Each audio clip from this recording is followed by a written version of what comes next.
नमस्कार, मी सागर जोशी. TV9 मराठीमध्ये आपलं स्वागत. आणि बुलेटिनच्या सुरुवातीलाच लोकसभा निवडणुकीच्या निकालासंदर्भात एक महत्त्वाची बातमी आहे. वसुलीबाज लोकांच्या छाताडावर पाय ठेवून मोदी पुन्हा येणार असं राम कदम यांनी म्हटलंय. सामनाच्या अग्रलेखावर टीका करताना राम कदम यांच्याकडून हा विश्वास व्यक्त करण्यात आला. तर राजकीय संन्यास कुणाला घ्यावा लागणार हे 4 तारखेला समजणार असा पलटवार विजय वडेट्टीवार यांनी केला. विजय वडेट्टीवार यांनी राम कदम यांच्यावर हा जोरदार निशाणा साधला. रात्री हातभट्टीची घेऊन अग्रलेख लिहितात का गांजा पिऊन अग्रलेख लिहितात त्यांचं त्यालाच ठाऊक.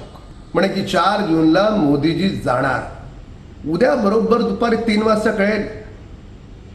वसुलीबाज लोकांच्या छाताडावर पाय ठेवत मोदीजी पुन्हा येणार. आणि उद्या मोदीजी आल्यावर तुम्ही किती खोटारडे आहात, महाराष्ट्राच्या जनतेला तुम्ही किती मूर्ख समजता, किती गृहीत धरता, हे सगळ्यांनाच कळेल.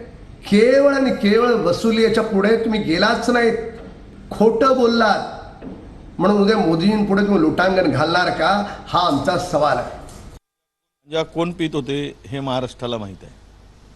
काही लोक आता सोडल्यानंतर गांजाची आठवण वारंवार करत असतील तर त्यांना लखलाभ आहे.